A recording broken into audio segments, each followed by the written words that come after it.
Hi, I'm Tom Stephenson, and welcome to Tools, Techniques, and Mental Models for Success series. We've been looking at a series of tools and techniques. This is episode number 7. This is actually part 2 of reaching goals. So if you haven't seen part 1, you might want to go back and take a look, but we're going to do a quick review anyway. So in case you just want to catch up with this particular recording, you can always go back and check the previous part 1. So we did discuss in part 1 something called SMART goals, and we went through it pretty thoroughly, so I'll be a little bit quick here. The acronym SMART is easy to remember. It makes us be able to utilize it pretty quickly, and it stands for specific. You want your goals to be very specific. You don't want it to be cloudy or not clear. So it needs to be well defined, and if you're in the project area, you got to make sure that anybody else that's working on your project or in your business understands what you mean by it. So there's that transferability aspect. It needs to be measurable, that you can actually see how you're progressing, so you can measure your progress. It's very hard sometimes for a big goal, a huge goal, as Jim Collins would say, a BHAG, a big, hairy, audacious goal to measure that long term, unless you break it down into small components. Then it's much more measurable. So you want to be able to break it down and make it measurable, and you want to know when you reached it. So you have to have clarity by being specific, and you have to be able to measure how you are on the journey. So those are a couple of those aspects of specific and measurable. And then there's the attainable, agreed upon aspect. And as I mentioned before in the previous video, what you're looking at, if you look at up SMART goals on the web, you may find different sort of definitions. So I use agreed upon, attainable, and that means that whoever you're working with, if you're asking them to do something, if you need something from them, if it's project-based or business-based, they have to agree to it, and they have to believe they can do it. So if you're setting some impossible target in front of somebody, they might nod their head and say yes, but they're really not motivated to actually get it done for you. So that could be problematic. So agreed upon and attainable moves the pendulum that much more in your favor to actually reaching that goal. And then from your perspective, realistic, resource-based, looking at that particular resource, I use the example of a subcontractor. What's their past history been? Do they usually deliver on what they're saying? If it's an employee, what's their past history? Do they usually deliver on what they're saying? If it was a family member and a personal goal, what's their past history? Do they usually deliver on what they're saying? And if it is positive, then you're much more likely then to believe number 3, the agreed upon, attainable. You have to be careful when you're relying on other people. Sometimes they may just say yes, but not really mean yes. So, there's an old Seinfeld episode that says you're able to take a reservation, but you're not able to keep a reservation. You're able to promise that you're going to do it, but you're not able to do it. So the agreed upon, attainable, realistic resource side, they work together collaboratively, and it helps to give you some surety as to the likelihood of it happening. If you feel that it's not all that likely for that particular resource, you might want to build some contingencies in your plan so that you can work around that in case something falls flat. So that's always helpful too, because it helps you to better prepare for those situations. And the last one is time bound. So making sure that you have a measurement of time of how this goal, how long it is going to be. Because if you don't put some time on it, then you'll never do it. Or people working on it won't do it. It holds accountabilities that way. So it's very important to have it time-based. And we'll be talking about time management and other aspects of managing habits and routines and processes and things of that nature in other videos. But time-based is important. And I added 2 here. Commitment. You have to have commitment yourself to actually reach this. You have so many distractions in life, so many things going on. And if you're not really committed to it, it's nice that you wrote it down, but if you don't really have that commitment to it, then the likelihood of you being successful has gone down quite significantly. So if you're really committed to something, you're much more likely to obtain it. And by the way, writing it down is positive reinforcement. So it's always good to write down your goals and to review them and have them top of mind. Because when something comes up, you can decide, is this truly important? Or is this as important or more important than my goal? And if it's not, then it's easier for you to say no to it. Because a lot of our success is in saying no to other things, because we only have so much time in the day, so much time in the week, so much time in the month, so much time in the year, that if we're taken off track by other things that are of lesser importance, then we won't satisfy meeting these larger goals. And goals that are like a project or a business target or a personal goal, they at that level, they're higher level, they take a lot more focus and time and effort. So you want to ensure that you understand their importance, their validity, and then that helps you to say no to some other things that you probably in the short term might enjoy doing more, but in the long term will regret having wasted that time. So that's a commitment. And self-efficacy is another way of saying confidence, that you would have built the confidence that you can actually reach this target. You know what? Failing, we'll do that in another episode too. Failing can be a good practice for setting yourself to actually be able to accomplish goals, because everybody has failures. It's how you respond to the failures you've had. And then if you've been able to move back past either short-term failures or failures on your path to reaching a larger goal, and you've been able to overcome them, that helps to build your confidence in your ability to actually get to the target. Because no matter what, whatever this goal is, there's going to be some bumps in the road along the way. And if you're better prepared for that from experience and history and success through having had failures, then you're more likely to be successful in that journey. So I wanted to talk about project management constraints and goals. In project management, we think about constraints a lot. Project Management Institute, if you go for a PMP designation, there'll be reference to this triangle. Any project management studies that you do refer to this triangle. And the truth is, even business, when you're looking at setting up a business, you have to think about how this triangle pulls upon each other. And so, it's what you're trying to accomplish. That would be kind of your scope. If you have a project, what are the parameters? What is included in this project? What is not included in this project? Having a really clear definition of it is important. And we can wrap around that time, cost, and quality. And it's very interesting when you start thinking in those terms, because there's this push-pull that's taking place between these three areas: time, cost, quality. If you want to do a better job of something, it's probably going to take more time, it may cost more money. The quality aspects, you want higher quality, then those are going to impact time and cost. You want lower quality, it might impact time and cost in a different way. It might make it faster, it might make it less expensive. So generally, and I do emphasize generally, there is this push-pull that takes place.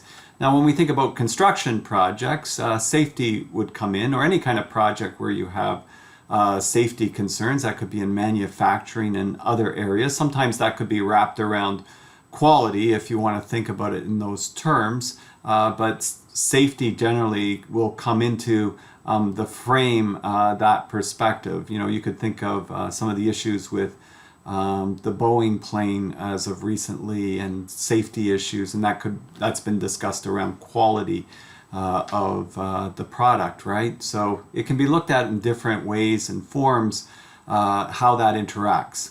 And so you have time, cost, quality, you have safety, and if you speed something up, then you might be compromising something else. So it's really good to kind of have a perspective on that when you are setting goals.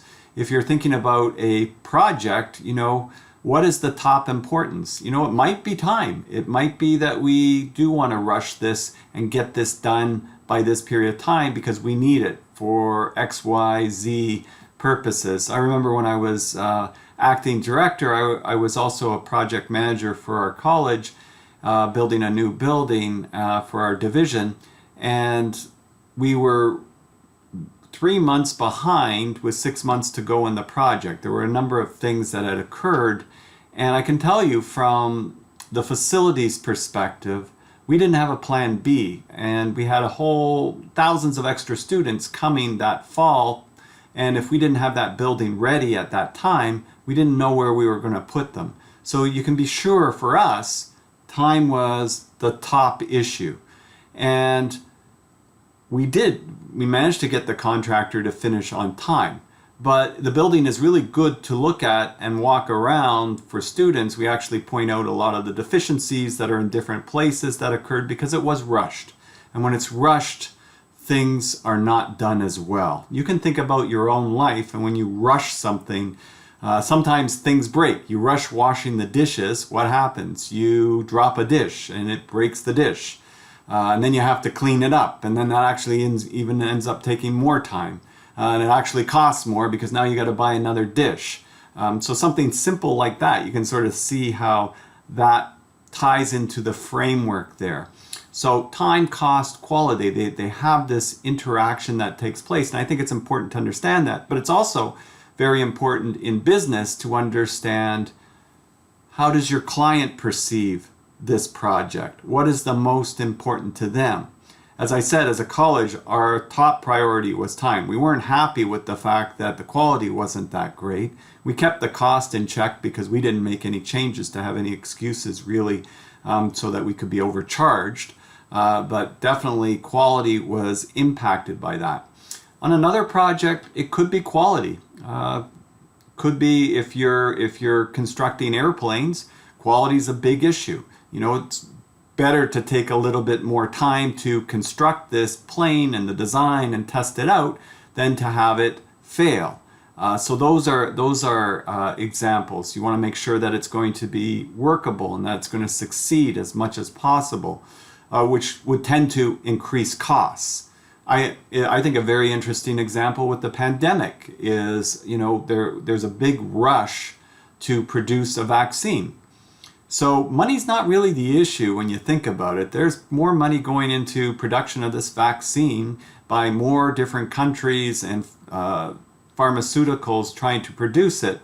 So there's a lot of money there, technically, because if they do produce it and they are successful, it's going to save, you know, 10 times or 100 times that much compared to the lockdown costs that we have. So cost isn't the big issue. Time is a big issue. We need it sooner rather than later so things can get back to more normal. But quality is a very big issue in those cases too, because, you know, the death rate, whatever the number is currently for that, it's not crazy high, and it wouldn't take much for a vaccine if it had flaws in it to be considered dangerous. And you know, you don't want the cure to be worse than basically the disease, right? So quality is a concern. So they have to make sure that it's tested out properly, but there is a lot of pressure that's going on to get it soon. So there's that time quality is really being pressed. But what's different is you do have a lot of money backing that. So over time, there's a lot of things that can be done to shorten schedules because there is that extra money there. So you do know where the priorities are. There are time and quality, which ties to the safety aspect as well, if we're thinking about it from that perspective. And you can kind of now see how quality and safety can be interconnected that way. So project management, there's constraints. You know, we're trying to fit it within a certain time frame. Generally, the cost is even on something like a vaccine, there are budgets to it, but cost isn't the big driver in this case. Generally, though, in a lot of projects it is, right? In most projects it may be. And quality. So it's good to understand where your client is coming from, or even if you're addressing a project, what are your concerns about this? You know, when is good enough good enough? What is this representing? What is this telling you about the business? In the IT world, it's a big deal to get the product out there, and then if there's problems or bugs, you can fix them relatively easy as the feedback comes back in with the product. If you try to test it to be 100%, as they used to in the old days, that took a lot of time, and that's where some nimble and quick competitors would come out of nowhere and start to take market share on a new product or service. So you have to balance that, and you have to figure out for this particular project what is the priority. I know of a contractor and some people that work for this contractor, and they used to put this triangle up on a whiteboard before the beginning of the project, and they'd have the main project participants, the consultants, the client there, and they'd say, well, where are you on this particular triangle? What is the top priority? It helps us to better provide solutions to you when there's problems and issues if we know. And a lot of clients will say, well, everything's important. Yes, but when push comes to shove, what's the most important, right? It's good to, we're not saying we're going to throw quality out the window or cost out the window, but when push comes to shove, it helps us to make the determination of the best decision for this project. Another example I sometimes use is you have a client and they're building a custom home for a client. You're building a custom home for a client, and let's say the custom home, it's the dream home for this client, and they've selected some materials that are going to take an extra month or two to get because they're coming from Europe, maybe a fancy ceramic tile or marble or something like that. Well, if you understand that time's not the issue, then you know that they're going to pick that more expensive, high quality product, and they're willing to wait for it. On the other hand, you could be building a custom home for somebody, and yes, it's their dream house, but they're currently living at their mother-in-law's and they're not enjoying that experience. I love my mother-in-law, but this person may not be. Then what would happen is they'd probably select something that they could obtain locally, that they could obtain more quickly, and they'd be willing to compromise on that. So you can sort of see how these things play into the decision-making process. If we look at here, we'll get it. The relationships between them, you can sort of think about them one-on-one. So we've got time and quality, right? So if we shorten the time, does quality go up or does quality typically go down? So if you're falling behind on a project and we shorten the time, then how does it behave with regards to quality? So like my example at the college where the building was falling behind schedule, 3 months behind with 6 months to go, well, quality goes down, right? The shape of the curve of the curve, that will vary depending on the work being done and how much it's shortened, etc. But that's the typical direction things would go. If we think about it in terms of scope and cost, you add things to a project, well, that's pretty self-explanatory. You're adding things, so that's typically going to add to your costs, right? My favorite to think about is time and cost as an example. Well, if we're behind schedule, or say the client wants to shorten the schedule, or you're being rushed on the schedule, then cost is going to go up, right? But cost is only going to go up to a certain point. After that point, it doesn't matter how much money you throw at it, it's not going to make it get done any quicker. So we actually have a name for that. We call that the impossible zone. That's where it does, you've reached it that you're not going to finish this project on time. You go beyond the impossible zone, now you're just behind schedule. It doesn't matter. You can't have 100 people on this tiny little area working trying to get it done sooner. You can't get this much volume of work. You've left it too long. The delays mounted too much. You've made too many changes, what have you. You've reached the impossible zone. So part of the thing in project management when we're talking about these goals is to ensure that you're very clear. And when going back to SMART goals, if you've been specific and you've made it measurable, right, and time bound, you're watching this as it's going along and you're looking at it and you're measuring it and you're comparing what you plan to what actually is happening, and you're looking to get time back when things fall behind, because things happen like that all the time. But at a certain point you may find, or you may see it coming, that we are going to end up being longer. So if that's the case, that's a great opportunity then to communicate with the client that, look, we're not going to be finished in 3 months. It's going to take 4 months to complete. These are all the reasons why. and be transparent about it so that at least they can start preparing for the extra time that it's going to take as well. So they'll delay their marketing, they'll delay hiring people, etc., whatever they're using for this facility. So if you're making a custom home as an example, they'll make sure that they haven't moved out of their other house, or they've made arrangements to store things. Whatever that may be, you can think of your client, and that helps to build a stronger relationship than you not telling them till closer to the end and then them getting really upset because that information wasn't transferred. So they call them constraints. I flip it and I call it goals, right? So I like to flip it around and go back here, and I like to think about it as goals. You know, we have a goal to get this done in this time period. We have, this is our budget, so we want to meet or beat this budget. Our quality is to meet this quality expectation as is defined in our scope and our contract for what we're supposed to provide for the client. We have goals around safety, 0 accidents, 0 lost time, etc. So these are all, they're constraints that we work within, but you flip them around, they're really goals. And goals I find to be much more of an optimistic way of looking at things than just thinking about everything as constraints from that perspective. So, as the old saying goes, time, cost, quality, pick any two, but you can't have all three without impacting at least one of the others. And that's got some truth to it. If you planned everything out from the beginning and you've got it within that framework and you've allocated things right and you've done the project pretty well, you can come out on pretty good target with all three. But generally there's a little bit of give and take that goes on with these as they push and pull against each other. So it's important to understand those push-pull aspects that come into play. On a personal project, you may be also thinking about time. Time on this means time that's not allowed for something else. That could be in your personal relationships, that could be in other projects, that could be with other clients, that could mean a lot of other things. So you have to think about there's those limits as to what you take on as well. Some companies, they take on too many things. Some individuals, they take on way too much, and then as a result, things start to fall down around them.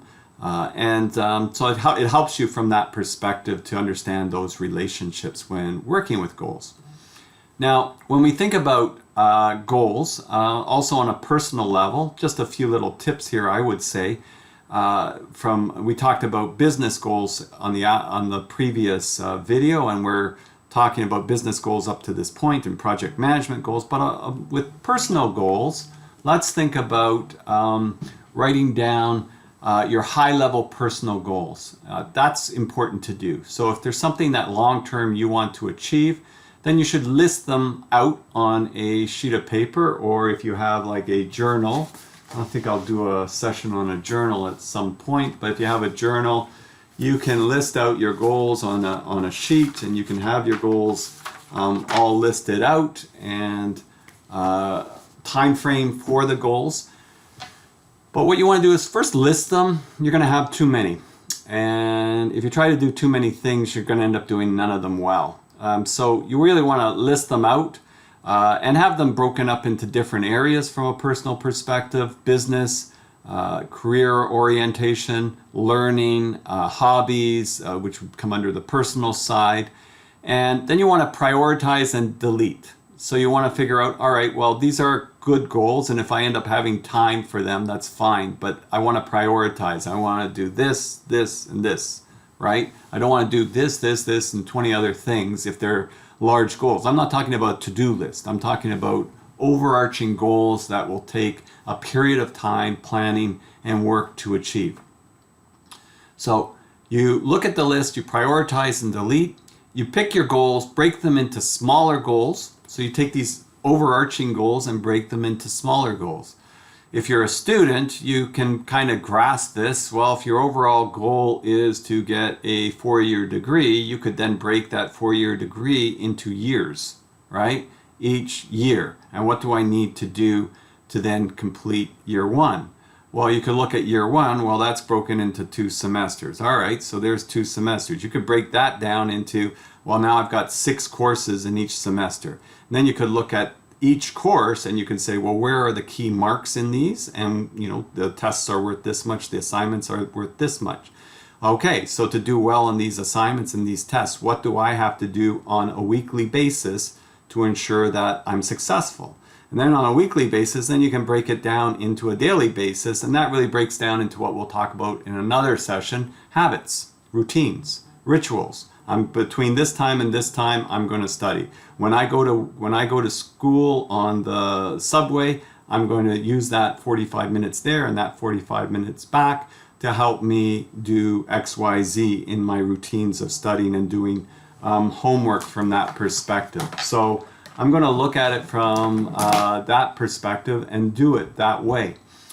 So pick your goals, break them into smaller goals that will move you closer to where you want to be. And as I said, keep breaking them down until there's one thing that you can do right now that will move you towards your higher level goals. It makes it more motivating that way. So if you can sort of track, well, that's 1 semester out of 8 semesters for a 4-year degree. That's 1 done. I'm already on my way to achieving that degree. I'm 12.5% the way there. And so it really is much more motivating than, oh wow, 4 years, it's a long time. And you're just going through the motions and you don't build in the habits, routines, systems, processes that will lead you to success. So these are some of the things to think about with goal setting and how to make them work for you. And it's helpful also if you've got that goal there, if it's in the back of your mind when you go through your day, you're going to pick up on opportunities that will help you to move you towards that goal because it's there. It's kind of like what they call blue car syndrome. If you're going to buy this blue car and you've got a particular make and model in mind, all of a sudden when you go walking along the street, you see everybody with this blue car, same make and model. It's like the whole world has all of a sudden bought this blue Chevy Impala or whatever it may be. The whole world hasn't bought that Chevy Impala. It's always been there. It's just that now you are focused and you are noticing it because you have this priority, this focus on buying this particular car. If you have a goal in the back of your mind, it's embedded there, and that will help you to be successful. Personally, I had this goal that at a certain point I wanted to write a textbook. And one of the things that happened to me was a publisher came into my office and was trying to sell these textbooks. And I said, the problem with these textbooks is they're all American and they don't make sense for us. This was the print reading book that I wrote, Understanding Construction Drawings. And the actual book representative said, well, why don't you put in a proposal to write a book? So I had this at the top of my mind that I wanted to have as a goal to write a textbook, and I seized on that opportunity. So the opportunity bus kind of came by and it matched with my goal that I had to write a textbook. So of course, because I was ready for that, it wasn't too hard for me to put together a proposal and to get it to the publisher and then to negotiate with them and come up with a outline for a book and then get a contract and write the book. Writing the book's another whole set, but then I would have that, just like I would say, okay, so in this 1 year I want to have 12 chapters, let's say. Then that means a chapter a month. And so if I'm going to do a chapter a month, what do I need to do each week? And if I'm going to do this each week, what do I really need to do each day? And how do I set time away from that or apart from that? So I time box it so I'm ready to do that. So it's one way of setting yourself up to be successful in doing goals and implementing them when you have that commitment, as we said. So you see how it ties with the SMART aspects, right? Specific, I'm going to write this book, right? This is what it's going to be on. This is what it's about. Measurable, well, I can break it down into chapters and then I can measure how I'm doing. It's hard to see how I'm doing on a whole book, but it's not that hard to see how I'm doing on a chapter within a month and on a weekly basis. Then is it attainable? Do I believe that I can do it? Is it realistic? Do I believe that I have the skill sets to be able to produce that? Or am I feeding myself a line when I'm thinking that it's attainable? And the time is there, 12 months as an example.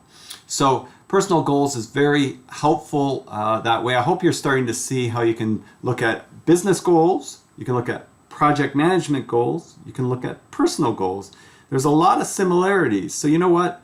you got to be a really good project manager, you should start thinking about, well, how do I use this in my own personal life, these same skill sets, to help me be more successful on the things I do day to day. And if I can do this for my business, I can do this for my projects, I can do this for myself. And so there's a lot of these skills and tools and techniques that we'll be discussing in other videos that help to build your ability to be able to implement and succeed long term. And that ties to the earlier discussions we had in earlier videos on vision and mission and having certain core values about what you do. So I hope this has given you a little bit of background in those areas, and try it out. Try it out. You know, you can listen to these videos all you want. They don't really help unless you actually try things. List out your goals. Do exactly the items on this particular slide here. Look up a little bit more on SMART goals. Look at it from different angles, and then pick something and go after it. Just remember, don't try to do 100 things at once, 100 goals. That's going to dilute your ability to be successful. Pick the key ones, right, that you will have time to focus on, and then you got to build that time. You got to box it in, and you got to make sure that it is impenetrable so that you have that protected time. It can be done in a lot of different ways, and we'll be discussing that in future recordings. So I'm Tom Stephenson, and please hit the subscribe button to my YouTube channel. There'll be plenty more videos and recordings coming out as we continue to build this community. All the best and have a wonderful day. Thanks.